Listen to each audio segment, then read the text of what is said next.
JSSC के द्वारा विगत 5 वर्षों से कोई भी एग्ज़ाम कंडक्ट नहीं कराई गई है और स्थिति ऐसी हो चुकी है अभी कि जो नियोजन नीति बनाया गया है वह कोर्ट में फंसा हुआ है। और ऐसी स्थिति में अगर सरकार की मानसिकता को अगर आप देखते हैं तो सरकार किसी भी तरह से रोज़गार के पक्ष में दिख नहीं रही है। और इसीलिए झारखंड के युवाओं ने एक निर्णय लिया है कि हम लोग डिजिटल स्ट्राइक का सपोर्ट करते हुए, सहारा लेते हुए हम लोग अपनी मांगों को सरकार तक पहुंचाएंगे। हमारी मुख्य मांग यही है कि जेपीएससी और जेएसएससी में अब जो भी एग्ज़ाम कंडक्ट कराया जाए उस एग्ज़ाम में, क्योंकि बहुत लंबे समय से कोई एग्ज़ाम कंडक्ट नहीं हुआ है, तो इसलिए हमें उसमें उम्र सीमा में छूट चाहिए और एक ऐसा नियोजन नीति बनाया जाए, एक ऐसा नियमावली बनाया जाए जिसमें किसी भी झारखंडी स्टूडेंट्स को वंचित नहीं किया जाएगा अवसर पाने से।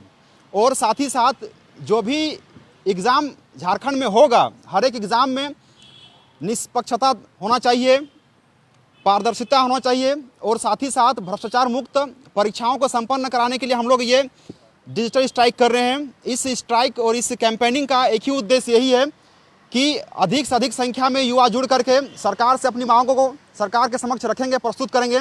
क्योंकि पिछले कई सालों से सरकार केवल आश्वस्त कर रही है।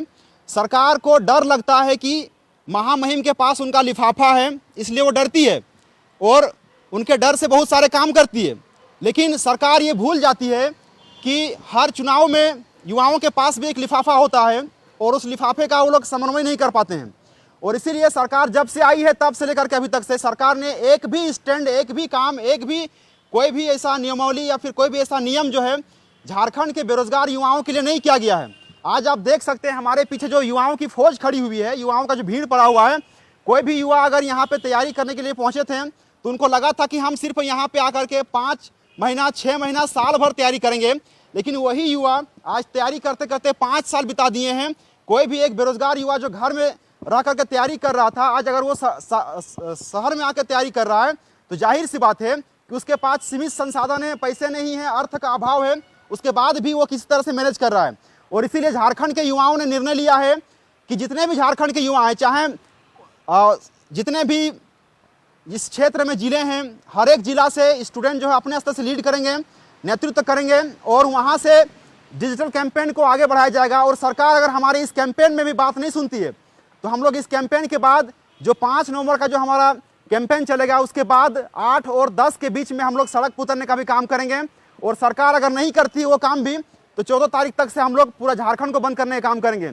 इसीलिए सरकार से हम लोग बार बार अपील कर रहे हैं कि झारखंड के युवाओं को ठगना बंद किया जाए, झारखंड के युवाओं के हित में काम किया जाए, झारखंड के युवाओं को नियुक्ति, रोजगार दिया जाए।